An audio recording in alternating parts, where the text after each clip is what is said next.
আসসালামু আলাইকুম। আপনাদের সঙ্গে আছি আমি মুনিরা ফেরদৌসী।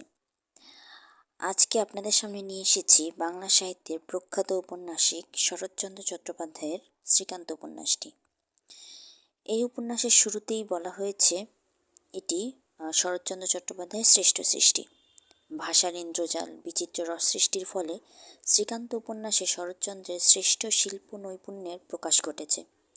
উপন্যাসের শুরুতেই লেখক বলেছেন, আমার এই ভবঘুরে জীবনের অপরাহ্ন বেলায় ইহারই একটি অধ্যায় বলিতে বসিয়া আজ কত কথাই না মনে পড়িতেছে। ভবঘুরেই বটে।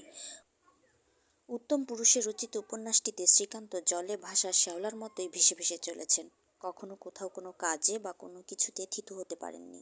অনেকেই মনে করেন এটি লেখকের আত্মজীবনীমূলক গ্রন্থ, কারণ এখানে লেখকের ব্যক্তিজীবনের ছাপ সুস্পষ্ট। কাহিনী সংক্ষেপে আমরা দেখতে পাই এই উপন্যাসটি 4 পর্বে রচিত। প্রথম পর্বে রয়েছে শৈশবের স্মৃতিচারণ ও প্রধান নারী চরিত্র পিয়ারি বাইজির ওরফে রাজলক্ষ্মীর অভিষেক। দ্বিতীয় পর্বে দেখা যায় শ্রীকান্তের বার্মা গমন ও কলকাতায় প্রত্যাবর্তন। তৃতীয় পর্ব রয়েছে গঙ্গামাটি গমন। চতুর্থ পর্বে দেখতে পাই নিজ গ্রাম মুরারিপুরে গমন, কমললতার অভিষেক, পুনরায় গঙ্গামাটি প্রত্যাবর্তন ও সমাপ্তি। এই উপন্যাসের রিভিউটি আমরা 2 ভাগে দেখতে পাব। প্রথম পর্বে শ্রীকান্ত একজন ভবঘুরে মানুষ হিসেবে আমরা দেখতে পাই। এই ভবঘুরে জীবনের মন্ত্রণা তিনি পেয়েছেন বাল্যবন্ধু দুরন্ত ও সাহসী ইন্দ্রনাথের কাছে। তাদের প্রথম আলাপ একটি ফুটবল ম্যাচে। শ্রীকান্ত ছোটবেলায় বড় হয়েছেন পিসিমার বাড়িতে। পিসতুত ভাইদের সাথে স্কুলে ও বাড়িতে পড়েছেন। ইন্দ্র এপাড়ারই ছেলে। তার অসীম সাহসের নমুনা পাওয়া যায় কিছু ঘটনায়। ভয়ঙ্কর ঘন আর জঙ্গলে পরিপূর্ণ গোসাই বাগানের ভেতর দিয়ে সরু পথে জ্যোৎস্না রাতে সে বাঁশি বাজায়। ডিঙি নৌকা স্রোতস্বিনী গঙ্গায় ভাসিয়ে জেলেদের চোখ ফাঁকি দিয়ে সাপখোপ সরিয়ে শেয়াল তাড়িয়ে রাতে সে মাছ চুরি করে। গঙ্গার পাড়ের শ্মশান ঘাটে কলেরার মরাকে শেয়ালের হাত থেকে বাঁচিয়ে নিজ কোলে চড়িয়ে জলে ভাসিয়ে দেয়। তবে এ সব কিছুর মাঝে যা লেখক ও পাঠকের মন নাড়া দিয়েছে তা হলো ইন্দ্রের মানবতাবোধ। হিন্দু সমাজের শ্রেণী বৈষম্যমুক্ত ইন্দ্র বিপদে মানবতার সেবায় দাঁড়িয়েছে। জঙ্গলের মাঝে একাকী নিভৃতে বসবাসরত সাপুড়ে পত্নী দারিদ্র্যপীড়িত অন্নদা দিদিকে চুরি করা মাছ বিক্রি করে অর্থ করি দিয়েছে। অন্নদার স্বামী সাপের দংশনে মারা যাওয়ায় অন্নদা সামান্য গলার হাড় বেচে সমস্ত ঋণের বোঝা শোধ করে চলে যায়। এরপর দিদির শোকে বিহ্বল ইন্দ্র নিরুদ্দেশ হয়। এর বহুকাল পরে এক বন্ধু রাজপুত্রের শিকারের নিমন্ত্রণে গিয়ে পাটনার পিয়ারি বাইজির সঙ্গে সাক্ষাৎ হয় শ্রীকান্তের। সেই নিরেট রাজপুত্রের দরবারে পিয়ারি শুধুমাত্র শ্রীকান্তের জন্যই তার কণ্ঠের মাধুর্য দিয়ে গানের সুধায় রাতকে স্তব্ধ করে দেয়।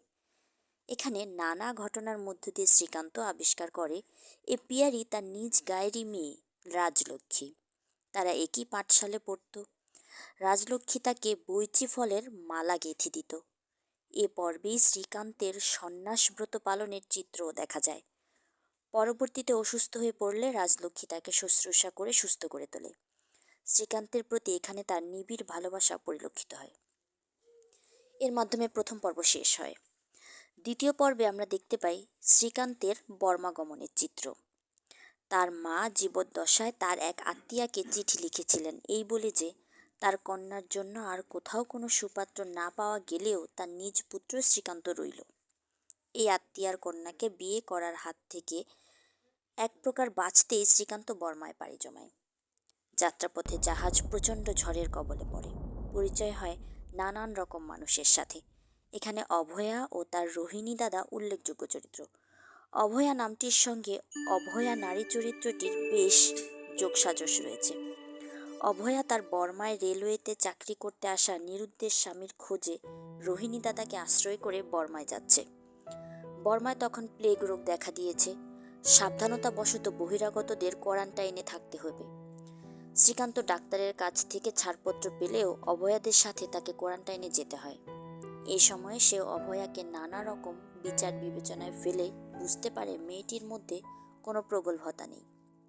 রেঙ্গুনে পৌঁছে বেশ কিছুদিন এক হোটেলে কাটিয়ে একটা ভালো রকম চাকরি জোটে এবং প্রমোশনও হয়।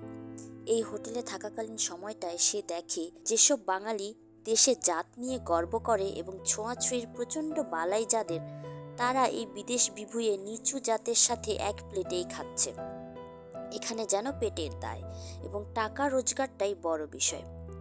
নারীদের অবাধ স্বাধীনতাও এখানে সুস্পষ্ট। রোহিণী বেশ কষ্টে ছোটখাটো একটা চাকরি জুটিয়ে কোনো মতে অভয়াকে নিয়ে আছে এক ভাড়া বাড়িতে। অভয়ার স্বামীর খোঁজ পায় শ্রীকান্ত। সে তার অফিসের দপ্তরে কাজ করত। কাঠ চুরির অপরাধে তাকে চাকরিচ্যুত করা হয়েছে। সে শ্রীকান্তের টেবিলে এসে নিজ অপরাধ অস্বীকার করে এবং বর্মায় তার স্ত্রী পুত্র নিয়ে সমস্যার কথা উল্লেখপূর্বক অভয়ার কথা একটিবারও বলে না। পরবর্তীতে শ্রীকান্তের হস্তক্ষেপে সে অভয়াকে প্রথম স্ত্রী বলে স্বীকার করে এবং ফিরিয়ে নেবে এ কথা দেয় এবং চাকরিটা ফেরত চায়। কিন্তু এই পাষণ্ড অভয়াকে মেরে তাড়িয়ে দেয়। তার অপরাধ, সে কেন স্বামীকে খুঁজতে বিদেশে এসেছে। প্রতিবাদী অভয়া ফিরে আসে এবং রোহিণী বাবুর ভালোবাসা গ্রহণ করে, যদিও তা ধর্ম এবং বাঙালি সমাজ বহির্ভূত কাজ। কিন্তু অভয়া অপরের দোষে নিজের এ দুর্ভাগ্য মেনে নেয় না। প্লেগের মহামারীতে দেশ ছেয়ে যায়। অসুস্থ শ্রীকান্ত অভয়ার দরজায় কড়া নাড়ে। অনাত্মীয় শ্রীকান্তকে আপন জনের মতো সেবা করে অভয়া। প্লেগের সংকোচ সে করে না। নতুন সাজানো গোছানো সংসার তছনছ হওয়ার ভয়ও সে করে না। যদিও শ্রীকান্তের প্লেগ হয় না, এখানে এই নারী চরিত্রের এক মমতাময়ী রূপ দেখা যায়। আজ এ পর্যন্তই। পরবর্তী ভিডিওতে আমরা তৃতীয় এবং চতুর্থ পর্বটি সম্পর্কে জানতে পারবো। সে পর্যন্ত সকলেই ভালো থাকবেন। আসসালামু আলাইকুম।